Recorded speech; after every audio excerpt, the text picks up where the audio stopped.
Hello, Scorpio. It's Heather, the Queen of Pentacles, doing a check-in, mid-June check-in reading for you. I wanted to come back after the June the June reading that we did, where we talked a little bit about taking care of yourself and taking things slow and not being hard on yourself, and see if you guys have been taking my advice and see if any of that resonated with you guys, and see if the universe has anything else to talk about with you today. Doesn't have to be in June, like I've said before. Remember, if you are finding this message at any time, thanks for looking at my old videos to start with, but also you are meant to find it when you find it. We're all on different journeys at different times, so whenever you find it is the right time. If you do like the things, the messages that you get, the content that I've got for you, make sure to like and subscribe so that I know to continue making content like this for you. It lets me know that you do like it and that you want to see some more. But other than that, let us get on with this mid-June check-in. What, universe, what do you have to say to my Scorpios? Let's see. What message do we have?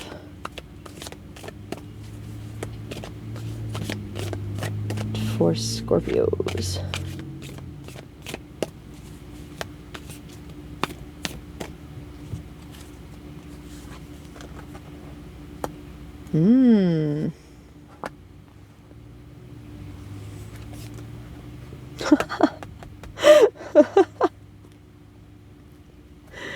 Oh, I'm laughing only because if you saw my last reading for you guys, you had the Seven of Pentacles last time too, in the same spot.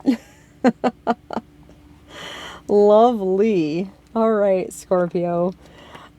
So some things have changed and some things have not. So, let's see here. Let's start with the sun. So the sun is happiness. It's joy, glory.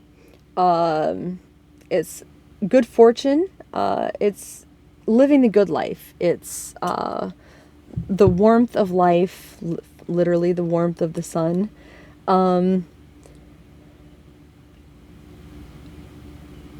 It's a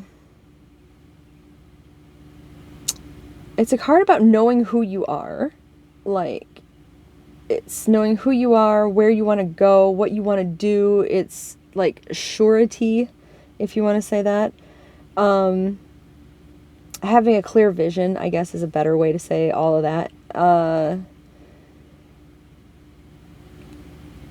A strong sense of yourself. Trusting in yourself.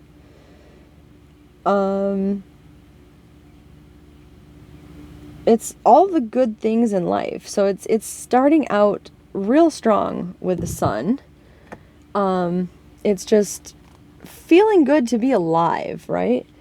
So that's a good place to be. And then, while it's feeling good to be alive, we have the Death card.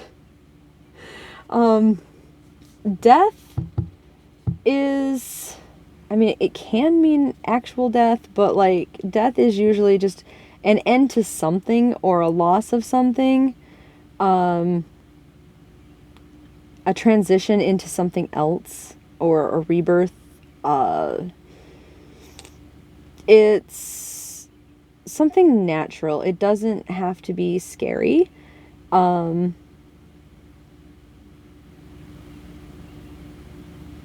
It's not necessarily something easy. It's not an easy pill to swallow.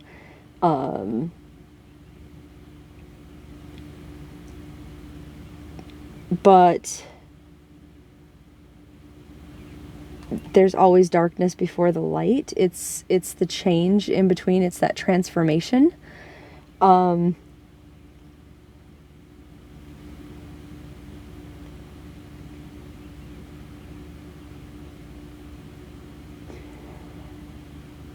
Next to the sun, like, it's a disruption for certain, you know.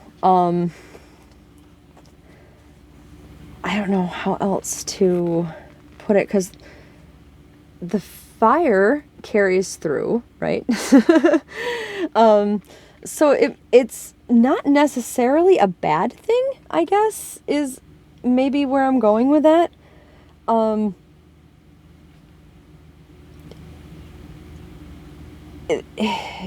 Your happiness might continue right through a change, or the change may be leading to the happiness.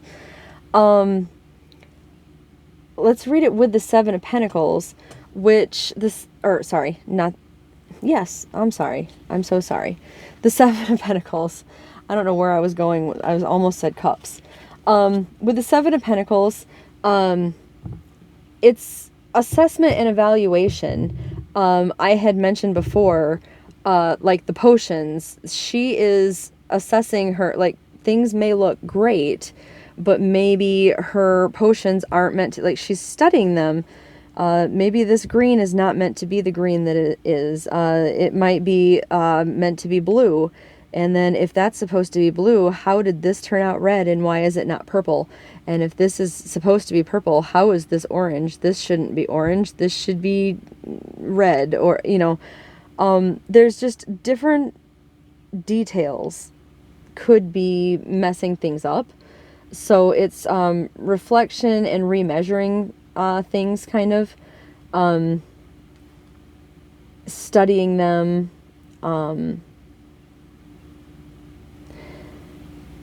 It's reevaluating. So if you think that things are going perfectly, and then there is a sudden change, when things seem to be going negatively, reassess that, Scorpio. Are things really as bad as they seem? Because honestly, even where the Death card is concerned, does she look upset? She looks like she's found her Prince Charming, doesn't she? And there is someone for everyone, quite frankly. And even though his wings are absolutely burning her dress, and the things around them are probably about to be torched, those curtains surely are going up in flames, they're in perfect happiness. Reevaluate what is making you happy. Sometimes you let things affect you that don't need to affect you. Like with this couple, the things outside of their little sphere of existence don't need to, they don't care if the room is burning down. They are in each other's arms. They are in bliss. They are extremely happy. So I think, along with the self-care message of the last couple weeks of the beginning of the month, I think it's kind of a continuation, actually, which is to do the reevaluation. It's very easy to stay happy and focused once you evaluate what it is that makes you happy. You don't need the traditional sense of happy. If society tells you that the perfect person, that the perfect house, that the perfect car is what should make you happy, but you have not even a person in your life, but you have a dog and you have a skateboard, and that's what makes you happy, then that's what makes you happy. Happiness is what you need it to be, not what the world tells you that it needs to be. And sometimes we let that take over. So I think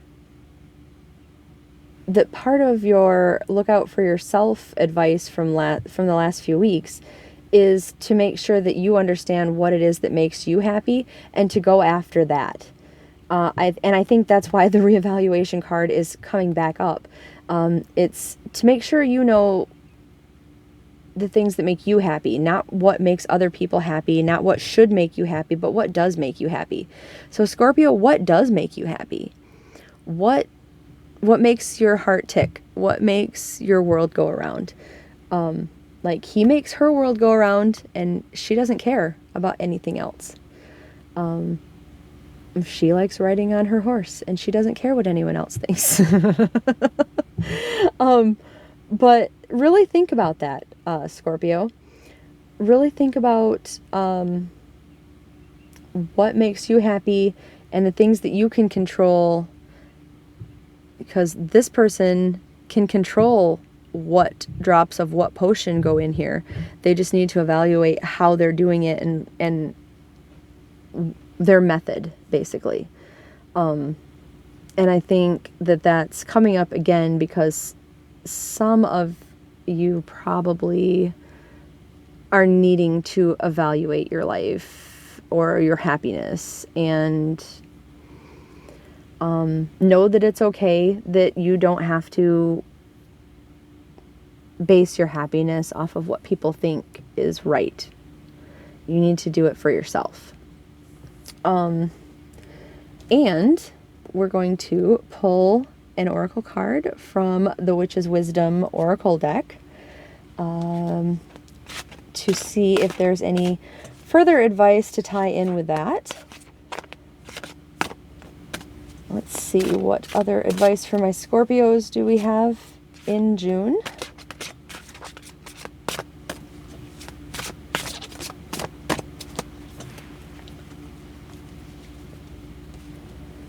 Which card feels right here? Let's see. This one feels right for the Scorpios. What do we got? We have the High Priestess and Priest for responsibility. And I have my own idea about that, but since this is a new deck, I'm going to quickly read from the book for you. To get the actual definition, get us all acquainted with this deck. It's not enough to seek power for power's sake. You must accept the responsibility that comes with it. All good witches know that consequences are attached to any magical workings that they may undertake. The universal law of cause and effect is the law of three in its purest form. If we perform an action that causes a result, then result further causes an effect that goes into influence of all creation in some way. The priestess and priest act as a spiritual guide to coven members, overseeing rituals, training their witches, making sure that in all they do, when they come together, is done in reverence and integrity. Responsibility accompanies the high priestess and priest to remind you to undertake a deep awareness of the possible effect of all things as a result of your thoughts, words, and actions. Whether you're a member of a coven or choose to work alone, see yourself as the high priestess and priest and treat all you do with respect. Face your responsibilities. Never use your power on a whim. Be careful what you wish for. Own up to it. Turn to your priest and priestess for assistance if you're in a coven. Your calling may to become a priest or priestess. My thoughts on this also include, for responsibility, you have the responsibility to yourself, not to anyone else, to find your perfect combination, to find what makes your happiness, to find what you need to change and outgrow and rebirth into your perfect world. And I think that is the message behind it. So I'm going to leave you with that. I will check back in with you by the beginning of the month. I will probably have some additional random readings here and there before then. But until then, know that I'm always on your side, Scorpio. I'm always rooting for you and that I love you and that we will talk soon. Bye.